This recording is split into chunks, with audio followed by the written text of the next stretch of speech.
Doctor Arunkumar, നമ്മുടെ രാജ്യത്തിൻ്റെ പ്രതിരോധ മന്ത്രി രാജ്നാഥ് സിംഗ് പറഞ്ഞ വാക്കുകളാണ് യഥാർത്ഥത്തിൽ ഇന്നത്തെ ദിവസത്തെ അടയാളപ്പെടുത്തുന്നത്. This is A historical day for Indian air force, Indian army, Indian navy. അതാണ് അദ്ദേഹം പറഞ്ഞത്. നമ്മുടെ സൈന്യത്തെ സംബന്ധിച്ചും ചരിത്രപരമായി പ്രാധാന്യമുള്ള ഒരു ദിവസം തന്നെയാണിത്. എന്തുകൊണ്ടാണ് ഈ ചരിത്രപരമായി പ്രാധാന്യമുണ്ട് എന്ന് പറയുന്നത്? താങ്കളിപ്പോൾ ഇൻട്രൊഡക്ഷൻ സൂചിപ്പിച്ചതുപോലെ 2 പതിറ്റാണ്ടുകളായിട്ട് ഇന്ത്യ വിവിധ തരത്തിലുള്ള പരോക്ഷ യുദ്ധങ്ങൾ നേരിട്ടുകൊണ്ടിരിക്കുകയല്ലേ. ഇന്ത്യൻ പാർലമെൻറ്റ് അറ്റാക്ക് ചെയ്യപ്പെട്ടില്ലേ? ഇന്ത്യയിലെ തീവണ്ടികളിൽ ബോംബ് വെച്ചിട്ട് 100 കണക്കിന് മനുഷ്യരെ കൊന്നില്ലേ? അതേപോലെ ഇന്ത്യയിൽ നേരിട്ട് വന്നിറങ്ങി ഏതാണ്ട് ഒരു 3 ദിവസം നീണ്ടുന്നൊരു പ്രോക്സി വാറായിരുന്നില്ലേ മുംബൈ അറ്റാക്ക് എന്ന് പറയുന്നത്? ഈ സമയത്തൊന്നും തന്നെ നമ്മൾ ഏതെങ്കിലും തരത്തിലുള്ളൊരു സൈനിക നീക്കം നടത്തിയിട്ടുണ്ടോ?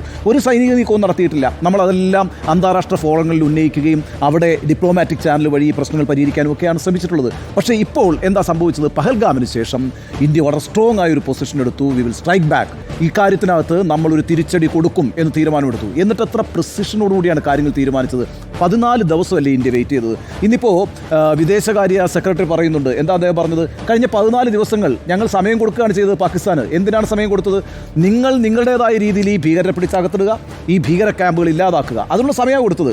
ആ സമയത്ത് അവർ ആക്ട് ചെയ്തില്ല എന്ന് മാത്രമല്ല, പഹൽഗാം അടക്കമുള്ള ഈ പറയുന്ന ആഭ്യന്തര ഈ ഭീകരാക്രമണങ്ങൾക്ക് പിന്നിലൊന്നും തങ്ങൾക്ക് യാതൊരു പങ്കുമില്ല എന്ന് ഡിനൈ ചെയ്തുകൊണ്ടിരുന്നു എന്ന് മാത്രമല്ല, അടിസ്ഥാനരഹിതമായ ആരോപണങ്ങൾ ഇന്ത്യക്കെതിരെ നിരന്തരം ഉന്നയിച്ചുകൊണ്ടിരുന്നു. പ്രകോപനപരമായ പ്രസ്താവനകളും പ്രസംഗങ്ങളും നടത്തിക്കൊണ്ടിരുന്നു. ഈ 14 ദിവസം പാകിസ്ഥാൻ ചെയ്തത് അതാണ്.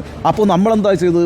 ഇന്ത്യയും പാകിസ്ഥാനും തമ്മിലുള്ള അതിർത്തിയിൽ കൃത്യമായി സൈനിക വിന്യാസം നടത്തി, ഏതൊക്കെ ടാർഗറ്റുകളിലെ സ്ട്രൈക്ക് ചെയ്യണം എന്നുള്ളത് ലൊക്കേറ്റ് ചെയ്തു. അതിനനുസരിച്ച് വളരെ പ്രിസൈസ് ആയിട്ടുള്ള പ്ലാൻ ഉണ്ടാക്കി. നമ്മൾ ഒരു സിവിലിയനെ പോലും കൊന്നിട്ടില്ല. ഇന്നിപ്പോൾ വിദേശകാര്യ സെക്രട്ടറി പറഞ്ഞിട്ടുണ്ട്, ഒരു സിവിലിയൻ പോലും കൊല്ലപ്പെട്ടിട്ടില്ല, ഒരു മിലിറ്ററി ബേസും അറ്റാക്ക് ചെയ്യപ്പെട്ടിട്ടില്ല. നിങ്ങൾക്കൊരു വളരെ പ്രധാനപ്പെട്ട കാര്യം അറിയാവോ? ഇന്ന് അദ്ദേഹം വെളിപ്പെടുത്തുന്ന ഒരു പ്രധാനപ്പെട്ട കാര്യമുണ്ട്. ഈ 14 ദിവസം ഉണ്ടല്ലോ, നമുക്ക് കിട്ടിയിരിക്കുന്ന ഇന്റലിജൻസ് റിപ്പോർട്ട് പ്രകാരം പുതിയ ആക്രമണങ്ങൾ പ്ലാൻ ചെയ്തുകൊണ്ടിരിക്കുകയായിരുന്നു പാകിസ്ഥാൻ എന്നാണ്. പാകിസ്ഥാൻ്റെ മണ്ണിൽ നിന്ന് ഭീകര സംഘടനകൾ പുതിയ ആക്രമണങ്ങൾ പ്ലാൻ ചെയ്തുകൊണ്ടിരിക്കുകയായിരുന്നു. അപ്പോൾ എന്തൊരു നിഷ്ക്രിയത്വമാണ് പാകിസ്ഥാൻ്റെ ഭരണകൂടം വെച്ച് പുലർത്തിയിരുന്നത്. അവരെ പിടിക്കുന്നില്ല എന്ന് മാത്രമല്ല, അവർക്ക് സ്വാതന്ത്ര്യം നൽകി. യഥാർത്ഥത്തിൽ ഇന്നിപ്പോൾ ഷബാസ് ഷെരീഫ് പറഞ്ഞിരിക്കുന്നുണ്ടല്ലോ, അവർക്കാണ് സ്വാതന്ത്ര്യം നൽകിയിരിക്കുന്നത്. എക്സാക്ട്ലി. മാത്രമല്ല, പാകിസ്ഥാൻ പ്രതിരോധ വകുപ്പ് മന്ത്രി ഖ്വാജ ആസിഫ് ഈ കൊല്ലപ്പെട്ട ഭീകരവാദികളുടെ വീടുകളിലും അതേപോലെ പരിക്കേറ്റ ഭീകരവാദികളെ പ്രവേശിപ്പിച്ചിരിക്കുന്ന ആശുപത്രിയിലും പോയി അവരെ കണ്ടിരിക്കുന്നു എന്നുള്ളതാണ്. അതായത് പാകിസ്ഥാന്റെ ടെററിസത്തിന്റെ തെളിവ് പാകിസ്ഥാൻ സ്പോൺസർ ചെയ്യുന്ന ടെററിസമാണ് എന്നുള്ളത് ഇപ്പോൾ ബോധ്യപ്പെടുത്തിയിരിക്കുന്നു എന്നുള്ളതാണ്.